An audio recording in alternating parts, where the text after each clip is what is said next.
Hi, welcome to an essay by AAA Simulator.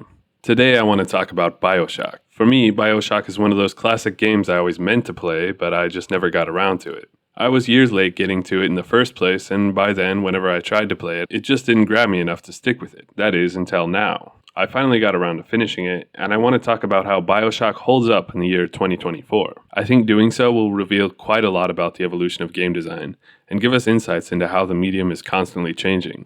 I think this is important because I recently had a game industry veteran of many decades tell me that they gave a conference speech years ago about how games are not a new medium, as so many people like to say. And in fact, they said, we've already figured out all the storytelling techniques the medium has to offer. I won't say who it was because I don't want to trash talk other developers, and I think that idea is not only wrong but actively destructive to the art. Bioshock shows us why. Bioshock is of course a beloved classic, so it won't be very valuable for me to just talk about all the amazing things the game did. There are probably hundreds of essays on the topic already anyway, so I'd like to start with the ways in which Bioshock shows its age, and then move on to the things that still hold up in 2024. So hold on to your butts, because the first part of this is probably going to make some fanboys angry. But first I want to give you a little summary of the game so we're all on the same page. Oh, and there will be spoilers, obviously. So if you don't want that, just mute the video and watch it all the way to the end 10 or 15 times, so the algorithm still loves me.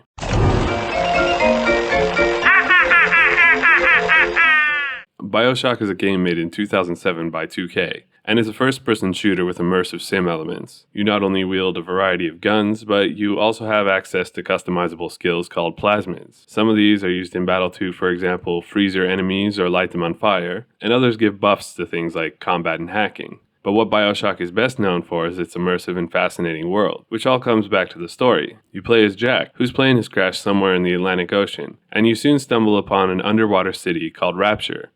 Rapture was once a utopia constructed by a business magnate called Andrew Ryan during the 1940s and isolated from the outside world. Science rapidly advanced, culminating in the discovery of the genetic enhancements that enable your plasmid powers, and greed caused factions to form and wage war against each other. As a player, you find the city in disarray in the year 1960. The utopia has become a crumbling dystopia, full of paranoid leaders using crazed, plasmid-fueled troops called splicers to battle each other. You learn of this conflict from the environment itself, from graffiti and crumbling Art Deco architecture and hyper-capitalist vending machines that sell everything from ammo to gene modifications. You learn more through your radio conversations and the barks of splicer enemies, and especially the audio logs strewn about the underwater tunnels. And most striking of all, you learn about Rapture from the big daddies escorting their little sisters around. The little sisters harvest the valuable source of Rapture's gene modifications in the form of Adam, and the big daddies are their fierce and terrifying bodyguards. When you encounter them for the first time, it's immediately obvious that this society has taken science too far, and that the results are so coveted that someone, namely Andrew Ryan, had to go to extreme measures to protect them. But now we're getting into the things that everyone already knows to be the good parts of Bioshock. I promised I would start with the things that made it feel dated on the eve of the year 2025. So here goes. Come back when you get some money, buddy! If I had to sum it up in one thought, I'd say that Bioshock is poorly balanced. Now, there are some disclaimers about my playing situation that I should get out of the way. I was playing the remastered version on a Nintendo Switch, which means I'm 3 steps away from the original experience. The first step is software. Porting anything requires changes, and hopefully they aren't noticeable, but they are changes nonetheless. The second is the remaster factor. Remasters change the experience of a game. That's just how it goes. Just look at how awful the lighting was in the San Andreas remaster, which was so bad that they finally gave us a fix, albeit like 3 years later. The third and biggest is hardware. You know our boy Marshall McLuhan told us a long time ago that the medium is the message, and while I think putting it in such stark terms is a little deterministic, I definitely agree that changing the medium at least alters the message. In other words, it alters the story, the experience itself. Don't believe me? Try to play any Nintendo 3DS game on another console. Doesn't really work out, does it? Specifically, the Nintendo Switch changes Bioshock because it's handheld, at least the way I played it. The sound quality of a handheld isn't so great for all that voice acting, and the screen is a little too small to fully appreciate the immersive environmental storytelling that Bioshock is so famous for. Plus, the jagged square form factor makes first-person shooters slightly painful to play. The controls are shoulder button and joystick heavy, and that's not ideal for this console. But accounting for all of those things, I still think Bioshock isn't very well balanced for modern taste. It's a late entry to the classic immersive sim genre that came out of the 90s, and there are some heavy immersive sim influences that are especially noticeable if you're playing it on the tail end of something like Deus Ex. which I just so happen to be. At the same time, Bioshock is early to the modern evolution of first-person shooters, where RPG mechanics are mixed in almost universally these days. The result is something that's neither an immersive sim nor a first-person shooter. Immersive sims, like my beloved classics Deus Ex and Thief, give the player a goal and plenty of tools to achieve it. The idea is that a player can use any combination of those tools to find a satisfying way to overcome any obstacle. For example, Warren Spector's concept for Deus Ex was a game where you can fight, sneak, or talk your way out of any situation. The talking fell by the wayside to some degree in the final products, but you really can fight or sneak.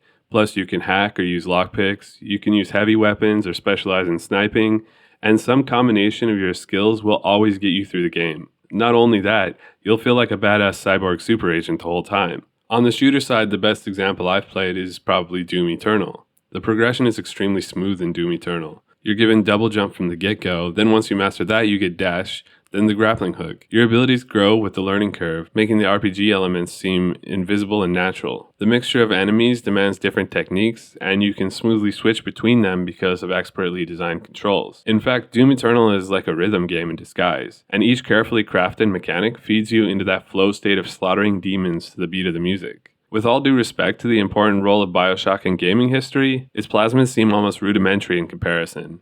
Let's take the immersive sim example first.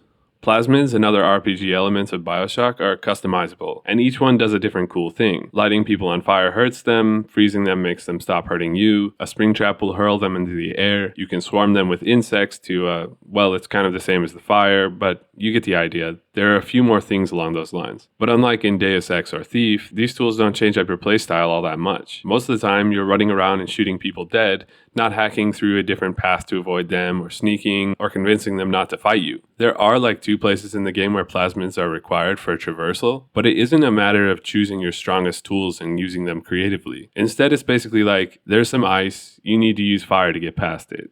It isn't like Half-Life 2, where you get a new ability to direct antlines, and then there's a series of puzzles where you can apply your new skills in interesting and unexpected ways. Instead, you get the ability to direct Big Daddies, and then you don't really see a Big Daddy at that particular moment, so you move on and forget about it, because switching plasmids is kind of a whole thing. The RPG elements don't really change up your combat style either, like they would in a modern first-person shooter. In Doom, you need to make split-second strategy decisions and time them just right to make it through an area. In Bioshock, I just felt like I would use the machine gun until I ran out of ammo for the machine gun. So I'd switch to the pistol and run out of ammo for that, and on down the list until I had nothing left for any of my weapons. There are 3 types of ammo for each gun, which would make memorizing the enemy vulnerabilities to each one difficult, but that problem is solved by never actually having enough ammo of the type you need. You can make yourself more effective against individual types of enemies by photographing them, but it's just not pleasant to switch weapons to a camera, try to get a shot off before getting killed, and then get some progress towards being stronger against them. So I ignored that mechanic, and that might have been what caused my ammo problems, but I would remind you that an immersive sim should support different playstyles. You can also upgrade your guns, but it doesn't ever seem to catch up to the difficulty of the enemies, especially with the aforementioned ammo problem, and you always feel a little behind. Never really powerful, which would have really served the themes of the game. And that actually hits at the core of Bioshock's balance problems. The feedback loops trend to negative. If you're doing badly, the game punishes you, and that feels awful. I'll explain what I mean. It all comes down to money and the lose condition. If you want to use a healing station, you have to pay money. If you want to buy a medkit or ammo, you need to pay money or scavenge in drawers in the pockets of the dead. That all makes sense, especially in this individualist, hyper-consuming dystopia. But what doesn't make sense is the way losing interacts with this mechanic. See, you have a health bar like in normal games, but you can use medical packs to replenish it. Except you can only carry 9 med packs. This essentially makes your health bar 9 times longer, but most of that comes from consumables that are expensive to replace. The same goes for your Eve, which is the resource you need to use plasmids. So imagine what happens when you encounter a particularly difficult battle. You take more damage, which causes you to use all your med packs, Eve, and ammo. Once you're out, you die, of course. No problem, you're revived at a Vita chamber immediately. Only now all of your ammo, Eve, and med packs are gone, and the enemy that killed you is still wandering around. And to make things worse, remember that a main mechanic of this game is killing Big Daddies, which are massive tanks that soak up ammo and deal huge damage. They can also charge at you really fast, breaking the offense-defense speed triangle of enemy design. This practically guarantees that you'll get caught in a loop of running at the Big Daddy, doing a tiny bit of damage, and getting killed, each time resurrecting with ever-dwindling ammo. If you happen to have some extra money, you have a choice. You can buy ammo or Eve and hope that it's enough to kill the Big Daddy, or you can buy med packs and hope to survive long enough to kill it. Either way, this death spiral is the wrong kind of feedback loop. At any point where the difficulty curve gets too steep, you could find yourself in a death spiral trying to fail your way to the next part of the game. This gets even worse near the end of the game, where the plot arbitrarily decides to mess with your plasmids. Right before the climactic battle with Fontaine, the mechanics switch up and you can't use your plasmids until you find the next MacGuffin. And then you can't choose which plasmid to use until you find yet another MacGuffin. And it throws any kind of investment you've put into developing a combat style out the window. These new mechanics seem to be chucked in just to mix things up and pad out the runtime. In the final area of the game, it ended up giving me so much grief that I ended up having to respec everything into wrench powers so I could slowly beat enemies to death and save my ammo for the final boss, which I knew was coming. Doing it this way could have been fun. I've done a crowbar only run through Deus Ex and the stat system makes it awesome. But instead in Bioshock it felt hacky and tedious. There are other things that make Bioshock feel dated too. The hacking puzzles are cool and thematic since you have to arrange pipes to direct the flow of liquid in the device. But when was the last time you saw a hacking puzzle in a game? Plus, they absolutely shatter immersion. Pausing the final battle with Fontaine for 30 seconds at a time to hack the water pipes on a drone just makes no sense at all, to the point where it just has to be chalked up as another example of hilarious game logic. The quests are also pretty weak. They're all some variation of go fetch 3 sprockets and 2 cogs, which was par for the course for that era in gaming, but quest design has made some pretty amazing advancements in the years since. And if the term audio logs caught your ear before, it's because they too have become so overused that they completely shatter the fourth wall. All the voice acting in the story is really cool to hear, but there's just no reason people would leave so many tapes with extremely relevant plot points lying around the city. But I will say that Bioshock is probably the reason audio logs have become so overused in games in the first place, because the story they tell is really cool. Feel your cravings at the circus of values! Speaking of audio logs, I was trying to figure out a context for them that would be immersive, and I realized they're used in museums and historical sites in the real world. In fact, I think Bioshock Infinite uses this context, and it has a nice effect. I think that's because audio tours are intended to be interesting and informative in the first place. The most direct way to tell a history, or backstory, is to tell it. And Bioshock is a world with deep history. Bioshock's strength is in the depth of the characters, environments, and enemy designs that tell that history. The enemies are splicers who have done long-term experiments on their own genetics, and their actions, speech, and fighting styles are strange and disorienting as a result. The Big Daddies are huge lurking beings in dive suits that shake the ground with their footsteps. Their very existence tells a story, as I mentioned before, and their companions, the Little Sisters' creepy dialogue, fills in the rest. These behemoths are the Little Sisters' protectors, because the atom they extract from the dead is the most valuable thing in Rapture. The characters are also brought to life by wonderful acting in the audio logs, over the radio, and in the in-person dialogue, which happens in real time and not in cutscenes. Modern games could learn from that technique. All this dialogue is necessary for you, the player, to understand the complex web of enemies and allies that has been developing in Rapture for years before your arrival. Through them, Andrew Ryan becomes an overbearing perfectionist, Fontaine becomes a power-crazed thug, Atlas becomes a friend, and Dr. Tenenbaum reveals herself as a regretful scientist who went too far. All these character developments make the twists and turns of the plot hit all the harder. When it's revealed that you, Jack, are Ryan's illegitimate son,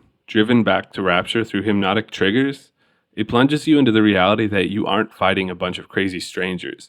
You are part of Rapture, and all of your actions until now have been designed by people other than yourself. When Ryan orders you to take his life, you realize that you have no free will, and he's actually taking his own life through the use of his own twisted creation, you. Then when Atlas reveals himself to be Fontaine, the man who planted the hypnotic suggestions in the first place, the betrayal of what you thought was a true friend is real. All this time, you are Fontaine's possession, and he can kill you with the flip of a switch. Finally, the only reason Tenenbaum saves you is because of her own guilt over turning little girls into atom-harvesting monsters. It's truly poetic when the Little Sisters are the ones who pounce on Fontaine and kill him in the end.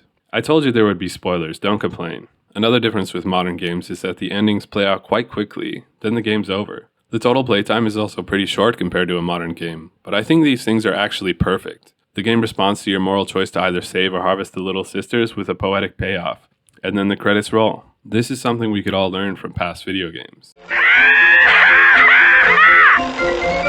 Nothing I say about Bioshock really matters. It got near perfect reviews when it came out, and it's always going to be a classic that will influence the genre for years to come. But we can also learn from the ways in which it shows its age. Apparently at the time, Clint Hawking said it exhibited quote-unquote ludonarrative dissonance, but I disagree. I think the mechanics actually all fit the themes of the story incredibly well. Maybe even too well in places, because the controls are a bit clunky and the gameplay loops have too much negative feedback. If anything, the dissonance is caused by the balance issues calling attention to the mechanics themselves and breaking immersion. But it's still a great story, a classic in fact. And I can't wait to don the Big Daddy suit and dive into Bioshock 2. Get it? Dive? Because it's an underwater dystopia? Okay. Until then, thanks for watching.